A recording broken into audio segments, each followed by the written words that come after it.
టీడీపీలో చేరబోతున్న ఆ పార్టీకి తెలంగాణలో పూర్వ వైభవం కోసం పనిచేస్తాం. ఇది మాజీ ఎమ్మెల్యే తీగల కృష్ణారెడ్డి చేసిన ప్రకటన. ఈ వ్యాఖ్యలు తెలంగాణ రాజకీయాల్లో హాట్ టాపిక్ గా మారాయి. తీగల ఒక్కరే కాదు, బీఆర్ఎస్ లో ఇమడలేని వాళ్ళు, కాంగ్రెస్ లో కొనసాగలేని వాళ్ళు టీడీపీ వైపు చూస్తున్నట్టుగా పొలిటికల్ సర్కిల్స్ లో చర్చ జరుగుతోంది. ఇంతకీ సైకిల్ సవారీ చేయబోతున్న ఆ నేతలెవరు? పార్టీని యాక్టివ్ చేయడానికి చంద్రబాబు వ్యూహం ఏంటి? తెలంగాణలో టీడీపీ మళ్లీ యాక్టివ్ కావడానికి అన్ని రూట్లు క్లియర్ అయ్యాయా?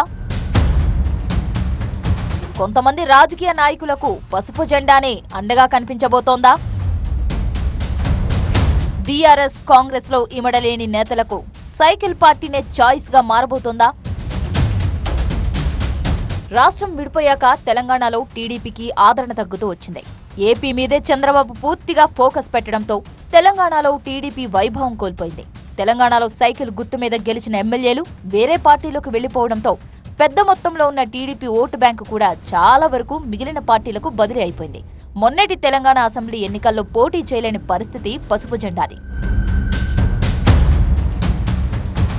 ఇప్పుడు ఏపీలో అధికారంలోకి రావడంతో సైకిల్ ఫుల్ స్పీడ్లో ఉంది. అదే స్పీడ్ కొనసాగిస్తూ తెలంగాణలోనూ పార్టీకి మళ్లీ పూర్వవైభవం తీసుకురావాలని ఇప్పటికే చంద్రబాబు నిర్ణయించుకున్నారు. ఇప్పటికే తెలంగాణ నేతలతో పలుమార్లు చంద్రబాబు భేటీ అయ్యారు. పార్టీని మళ్లీ యాక్టివ్ చేయడానికి అవసరమైన అన్ని వ్యూహాలు రచిస్తున్నారు. ఈ క్రమంలో పలువురు నేతలు టీడీపీ వైపు చూడటం ఇప్పుడు తెలంగాణలో ఆసక్తిగా మారింది.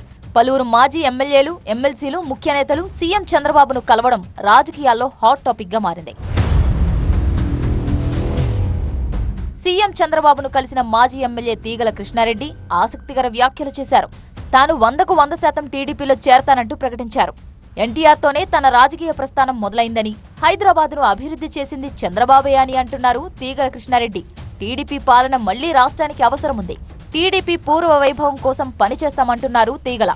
ఎన్టీ రామారావు ఏ విధంగానైతే బీద బడుగు వర్గాల ఆశాజ్యోతిగా నిలిచాడో ఆ విధంగా తేయాలన్న ఉద్దేశంతో ఈరోజు వారిని కలవడం జరిగింది.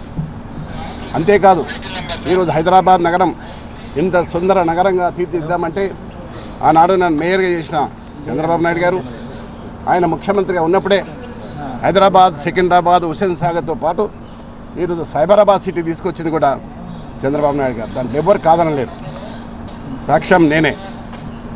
ఈ హైదరాబాద్ నగరంలో clean and green, the best city award, the best tourism award తీసుకొచ్చింది కూడా చంద్రబాబు నాయుడు గారు.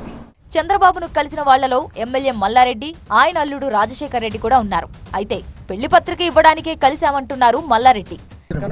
పెళ్లి పత్రిక ఇచ్చారు, మా మన్మరాలు పెళ్లి పత్రిక ఇచ్చారు సార్. ఇంకేమన్నా బాబు గారు చాలా రోజుల తర్వాత కలిసారు, ఏమన్నా సార్ బాబు గారు?